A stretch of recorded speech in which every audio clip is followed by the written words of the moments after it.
బిస్మిల్లాహిర్రహ్మానిర్రహీం. అనంత కరుణామయుడు అపార కృపాసనుడు అయిన అల్లాహ్ పేరుతో ప్రారంభిస్తున్నాను. ఇలాంటి కర్మలు చేయడం వల్ల మనకి లాభం వాటిల్లుతుందని అనుకుంటున్నాం, కానీ ఇది ప్రదర్శన బుద్ధికి మరియు షిర్కుకి ఒడిగట్టే పనులు ఉంటాయి.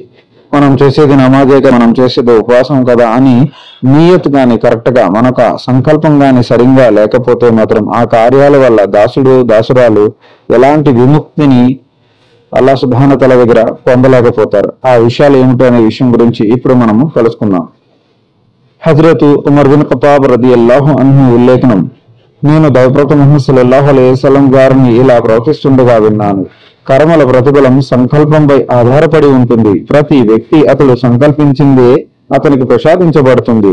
కావున ఎవరు ఇహలోకాన్ని పొందాలని హిజ్రత్ చేస్తాడు, అంటే మక్కా నుండి మదీనాకి వలస వెళ్లడం జరుగుతుందో అతనికి ఇహలోకమే ప్రసాదించబడుతుంది. అనగా దైవ మార్గంలో అతను హిజ్రత్ చేసినట్టు పుణ్యం అతనికి లభించదు. అలాగే ఎవడు ఏ స్త్రీనైనా నికా వివాహం చేసుకోవాలనే ఉద్దేశంతో హిజ్రత్ చేస్తాడో ఆ స్త్రీ అతనికి లభిస్తుంది, కానీ హిజ్రత్ చేసినంత పుణ్యం మాత్రం అతనికి లభించదు. దీనికి ఆధారం బుఖారీ. ఈ హదీస్ బట్టి స్పష్టంగా అర్థమవుతున్న విషయం ఏమిటంటే, ప్రతి ఒక్క కార్యము ఏ కార్యం చేసినా అల్లాహ్ ప్రసన్నత పొందడం కోసం చెయ్యాలి తప్ప అలా కాకుండా పరుల మెప్పు కోసమో లేకపోతే ఏదో ప్రపంచంలో ఒక లాభం పొందడం కోసమో గాని ఏదైనా కార్యం చేస్తే ఆ కార్యం వల్ల అల్లాహ్ సుబ్హానహు తఆలా దగ్గర అతనికి ఎలాంటి పుణ్యము అనేది లభించబడదు అనే విషయాన్ని గురించి ఇక్కడ స్పష్టంగా హెచ్చరించడం జరిగింది. అలాగే వేరొక హదీస్ లో హజ్రత్ అబూ సయ్యద్ రదియల్లాహు అన్హు కథనం ప్రకారం, మేము మసీహ్ దజ్జాలను గురించి ప్రస్తావించుకుంటున్నాము. అంతలోనే దైవప్రవక్త ముహమ్మద్ సల్లల్లాహు అలైహి వసల్లం గారు మా వద్దకు వచ్చి ఇలా ఉపదేశించారు: నేను మీకు దజ్జాలు ఉపద్రవం కంటే ఘోరమైన విషయం తెలపనా?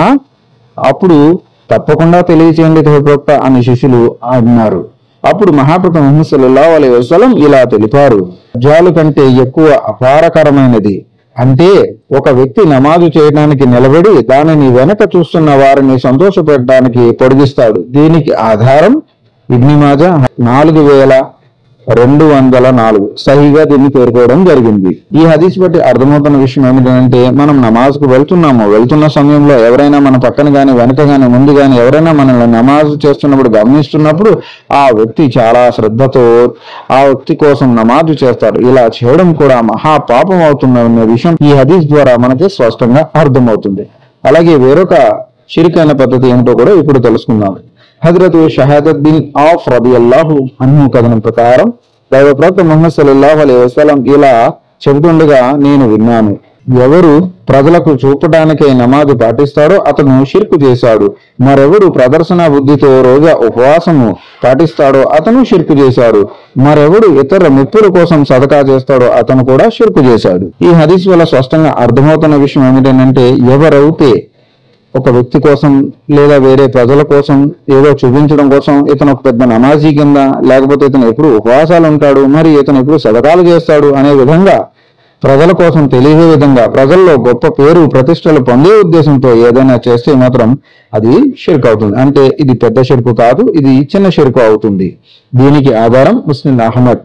ఇక్కడ షిర్కు అనే పదానికి వేరొక విషయం కూడా ఉంది. అల్లాహ్ సుబ్హానహు తఆలా దివ్య ఖురాన్ లో తెలియజేస్తున్నాడు: నేను క్షమించరాని పాపం అని అంటే అది షిర్కు మాత్రమే. అంటే అల్లాహ్ సుబ్హానహు తఆలాకు సమవర్తనగా వేరే వారిని ఆరాధించడం, పూజించడం, ఆయనని వేడుకోవడం, ఇటువంటి కార్యాలు ఎవరు చేసినా అది షిర్కే అక్బర్ గా అవుతుంది.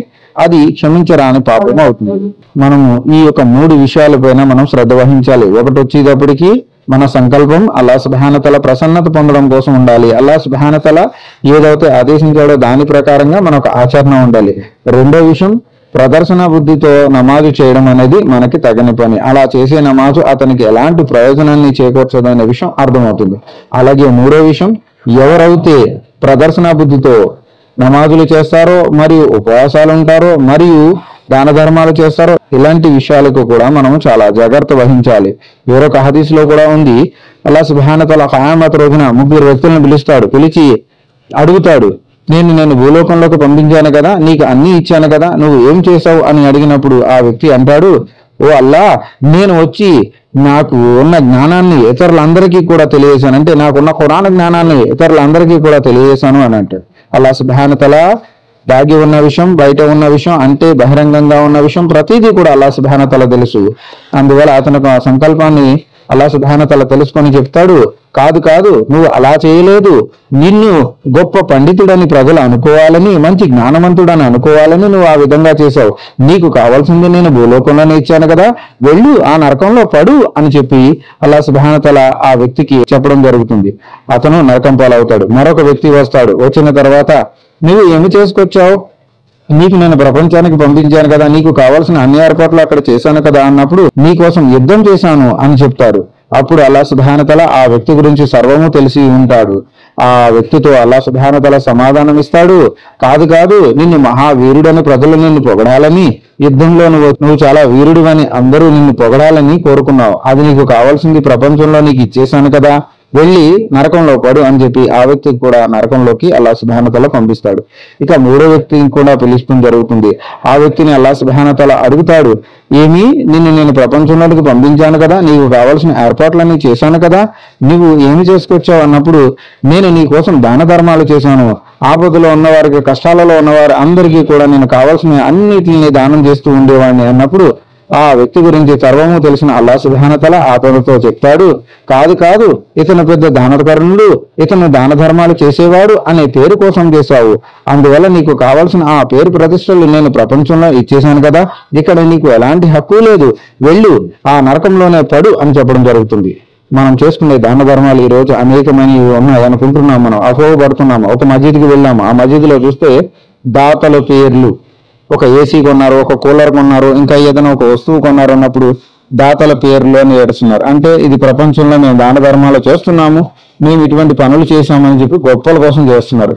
అల్లాహ్ సుబ్హానహు వ తఆలాకు తెలిస్తే చాలు, ప్రజలకు తెలియాల్సిన అవసరం లేదనే విషయాన్ని మనం గమనించాలి.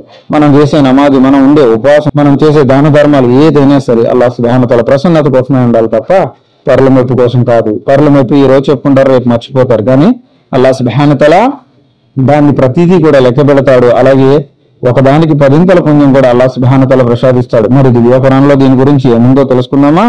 ఎవరైతే పరుల మెప్పు కోసం దాన ధర్మాలు చేస్తున్నామని అనుకుంటారో వారికి ఒక ఉదాహరణ కూడా అల్లాహ్ సుబ్హానహు వ తఆలా ఇచ్చాడు. అది ఏంటంటే ఒక బండరాయి ఉంది, ఆ బండరాయి పైన కాస్త మట్టి చేరింది, కానీ దానిపైన ఒక భారీ వర్షం కురిసింది, ఆ మట్టి కాస్త కొట్టుకుపోయింది, మిగిలింది చివరికి బండరాయి మాత్రమే. దివ్య ఖురాన్ దీనికి ఆధారం. దీన్ని బట్టి అర్థమవుతున్న విషయం ఏంటంటే ఎవరైతే మేము దాన ధర్మాలు చేసి అల్లాహ్ సుబ్హానహు వ తఆలా దగ్గర మేము చాలా ఎక్కువ పుణ్యాలు సంపాదించుకుంటున్నాము, మేము చాలా ఎక్కువ చేసేసుకున్నాము, మా పుణ్యాలు చాలా ఎక్కువగా ఉంటాయని ఎవరైతే ఆశిస్తారో వారికి అల్లాహ్ సుబ్హానహు వ తఆలా బండరాయి అంటే దానిపైన ఉన్న మట్టి, మనం చేసిన పుణ్యాలు, దానిపైన భారీ వర్షం కురిసింది అంటే మనకు సంకల్పం సరిగ్గా లేదు, లేనప్పుడు ఏమవుతుందని అంటే అది కాస్త కొట్టుకుపోతుంది, అంటే దానివల్ల మనకు పుణ్యం ఎటువంటిది కూడా లభించకుండా పోతుంది. అందువల్ల ప్రతి ఒక్కరూ కూడా ఏ కార్యం చేసినా కూడా అల్లాహ్ సుబ్హానహు వ తఆలా ప్రసన్నత పొందడం కోసం అల్లాహ్ సుబ్హానహు వ తఆలా ఏ విధంగా ఆదేశించాడో అల్లాహ్ సుబ్హానహు వ తఆలాకు తెలిస్తే చాలు అనే విధంగా మనం ఉండాలి. అలా కాకుండా వేరే వేరే ఆలోచనలు, వేరే వేరే పద్ధతులు కానీ మనం చేస్తే దానివల్ల మనకి అల్లాహ్ సుబ్హానహు వ తఆలా దగ్గర ఎలాంటి విలువ ఉండదనే విషయాన్ని ప్రతి ఒక్కరూ తెలుసుకోవాలి. అల్లాహ్ సుబ్హానహు వ తఆలా మనందరికీ కూడా ఖురాన్ మరియు హదీసుల ప్రకారంగా జీవించే భాగ్యాన్ని ప్రసాదించుగాక. అల్లాహ్ సుబ్హానహు వ తఆలా ప్రసన్నత పొందే విధంగా దాన ధర్మాలు, నమాజులు, సత్కర్మలు అన్ని కూడా చేసే భాగ్యాన్ని మీకు నాకు ప్రసాదించుగాక. ఈ వీడియోని మీ బంధుమిత్రులందరికీ కూడా షేర్ చేయండి, వారికి కూడా ధార్మిక విషయాలపై అవగాహన కలిగించండి. అలాగే ఏఎస్వి ఎడ్యుకేషనల్ చారిటబుల్ ట్రస్ట్ ఇది నిరుపేదలైన వారి కోసం స్థాపించబడింది.